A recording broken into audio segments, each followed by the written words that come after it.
Bebe Kulu Asonyiye omujasi eyali amukubye amasasi ye poliisi ya Remmie ne Bindeeba ekintu bakiwanise okwanjula kwa wiiki eno. Sewanyana wamu n'omubaka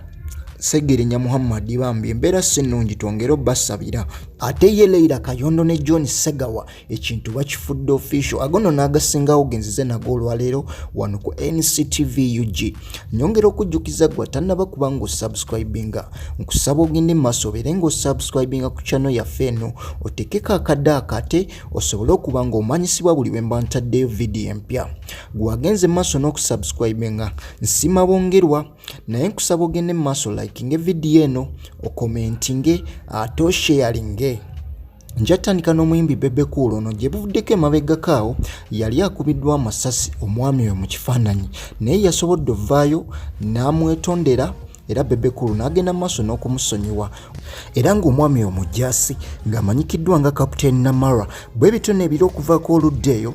Bebe Kulu yalaze machuwa n'agenda maaso n'okusonyiwa omwami oyo. Abantu nno bavuddeyo ne basanyukira ne bagamba senga bulijjo akola bw'atyo n'abantu abalala baba bamukoze obubi. Ate ye Leilah Kayondo yafuddeyo n'akyatula lunwe nga bw'ali mukwano ne Segawa naye ng'ono yasooka byegaana gye buvuddeko emabega naye munnange yasobodde ovaayo n'akyatula n'akikiriza nti ye ne Segawa bali mukwano ate ogw'amaanyi ng'era obudde bwonna bagenda kifuula official. Jjukira nti ono yali muninkini w'omugagga SK Mbuga naye ne bitasobola kgenda bulungi era ne baawukana nga kati apepeya n'omwami oyo amanyikiddwa nga Segawa. Ate ebyababaka Sewanyana wamu ne Segawa Muhammad bambi oludda eyo si birungi n'akamu. Ejjukira nti gye buvuddeko emabegakaawo baleetebwa mu kooti nga basuubira okuba nti baba banayimirirwa naye ekintu ekitaasoboka genda mu maaso n'okubaawo era omulamuzi n'abasindika baddeyo mpaka ennaku z'omwezi nga 29 naye nga bano bambi baali basabye ati lisi oba babakkiriza ofuna ku bujjanjabi kuba embeera gye balimu si nnungi naye be batyo babagaana ne babagamba nga baagala funa bujjanjabi basobola okubatwala mu ddwaliro lya gavumenti naye nga teri kufuna bujjanjabi kuva mu private hospitals. Bwe bitone ebiri oludda eyo bambi twongere bateeramu essaala ate bisobola okuba nga bibalongookera oludda eyo.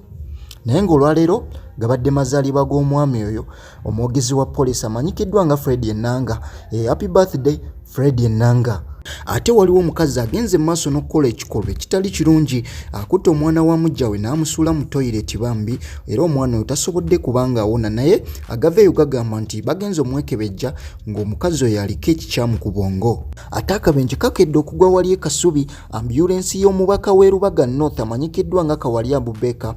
bwefunye accident wali naye nga agaveeyo gagamba nti akabenje kano kavudde ku motoka y'amata ebadde yekisse mu kkubo naye nga agaveeyo gagamba nti ababadde mu ambulance eno tebalumiziddwa nnyo weewaawo nga bagenzi n'ebisago eby'amaanyi ddala.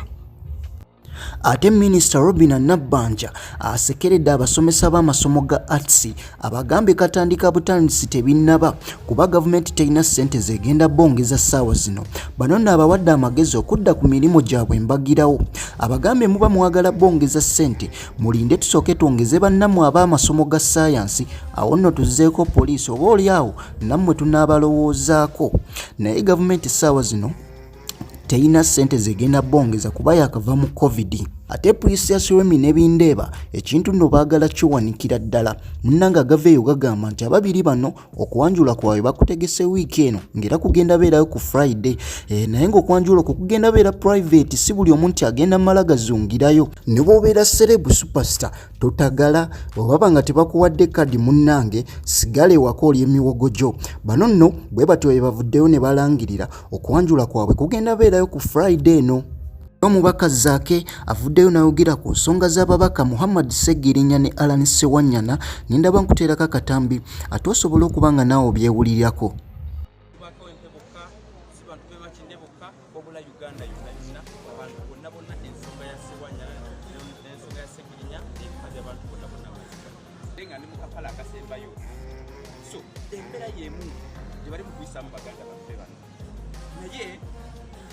Tumanyi bino ebintu ebiri mu kukolebwa state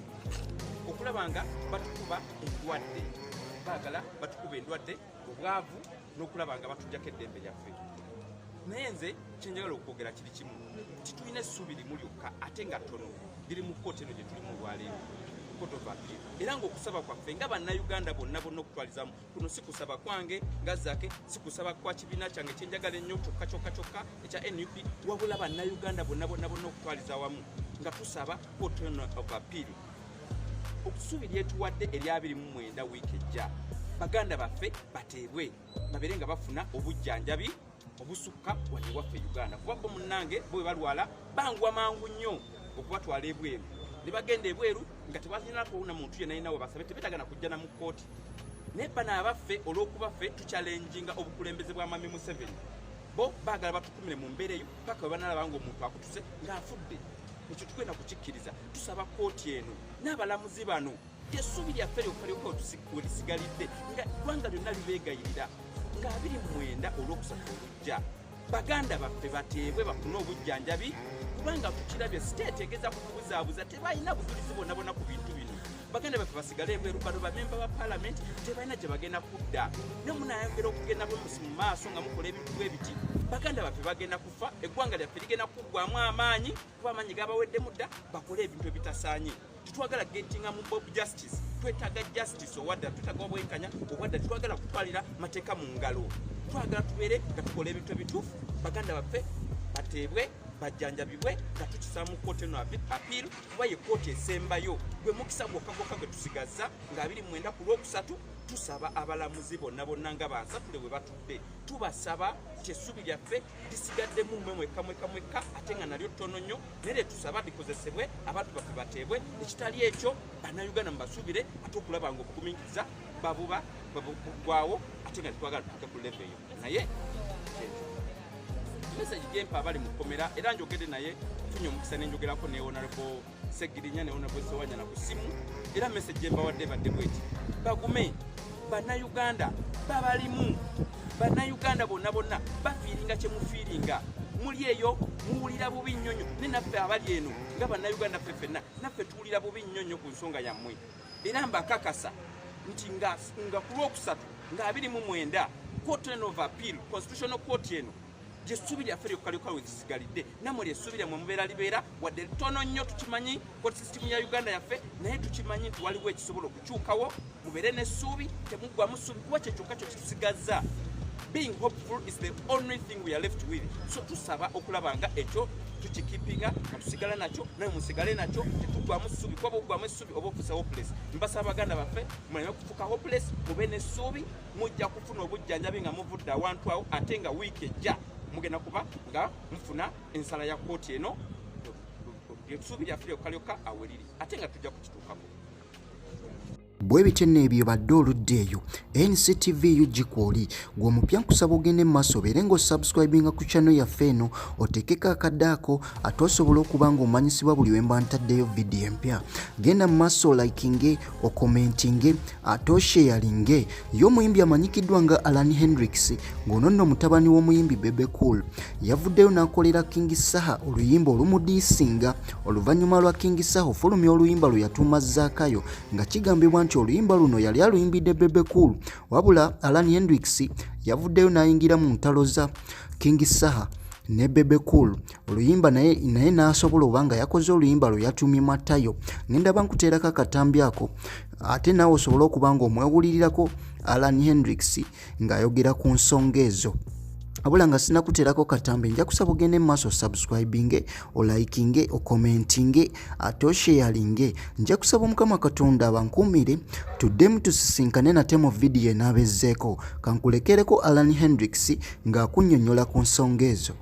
naye nga edutainment ebadde ebuzeemu yimba ani yaluproducinze ani yaluwandiise nze producer walwo vadbits na mixing na masteringa Tata we yakubidde ku simu ng'awulidde ku luyimba olwo batanaluwa simanyi olwo yaluwulidde naye nga bamaanyi kaakati oyo owulidde byayogedde naye waliwo omulala ate oli gwe tugambye Shama oyo ndowooza yakubye kajji from nowhere kati gwoyogerwako yakubye oluyimba Petero waluwulidde mbuza lwaki oyimba Petero tyali mu bayibuli nalaba omusajja Petero alina ebintu byeyakayanira kati nga bifaanana bino ebiriwo amanya nga bwe bugambye Shama then ge bampa maama wange ne taata wange kiyimba Swipe nzalibwa Kawempembego wenzalidwa wenkulidde era okuyimba nakutandika way back naye seriously natandika 2018. Wasazeewo okulumba Bebe ku ne mutabani nalumbye nga bw'ogambye naye ko si kulumba okwo kuwabula olw'ensonga nti tulina endowooza za njawulo kuba gwe tosobola kutunula ng'olaba nti waliwo ali mu kusimba ekintu ekirungi ekigenda okutuyamba naye famire emu nemufuukira ekizibu olw'okuba bo bali bulungi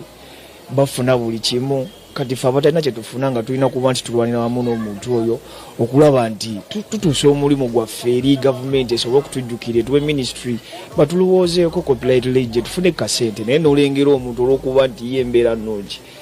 talabye ku nnaku tamanyi bwe bakola haso n'oluyimba so naava eri n'abuukabuuka so olina okuba ng'omutereeza era nga bwe bagamba nti yenna alina effujjo alina okutereeza embabazi kutereeze.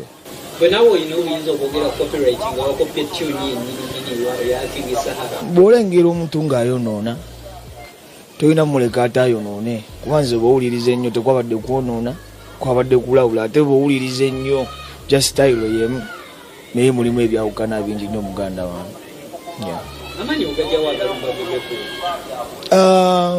Singa bw'okiraba just tubatereeza mu butereeza kuba waliwo kye bayita okulumba n'okutereeza kuno okutereeza kuba manyisa nti ffe tulina ebitunyiga muba temulina bibanyiga nga muli okay mufuna ebyaffe ne mufuula ebyammwe kati tulina okubatereeza mumanye nti ffe abali obubi tulina kye twetaaga mu kireke kiyitewo. King Saha kyali wange kyekisooka era mbadde muwagira adde banfolowinga nga gwe mpagira nze ng'omuntu so bwe nalabye kitabani kya gundi nga kyerese mu nsonga ezitakikwatako nsalawo nkigambidde emabbali ensonga ezimu tezikukwatako zesonyiwe ffe tugende maaso n'omulimu gwaffe kuba twagala kulaba nti tufuna ku buyinza obugenda otuwuliriza. Erinnya Petero lyanyumidde nange ng'omuntu olw'ensonga nti we nasomye ku bayibuli kuba bino nabijje ku mutima saalowozeza birowoozo we nasomye ku bayibuli nalabyemu omukulu gwe bayita Petero alina byakola mu bayibuli mujjukira yagana mirundi esatu ojja kuba neeganye namwegaana enkoko nekolekolima abayigiriza ba Yesu Kristo 12 byebyo nno naye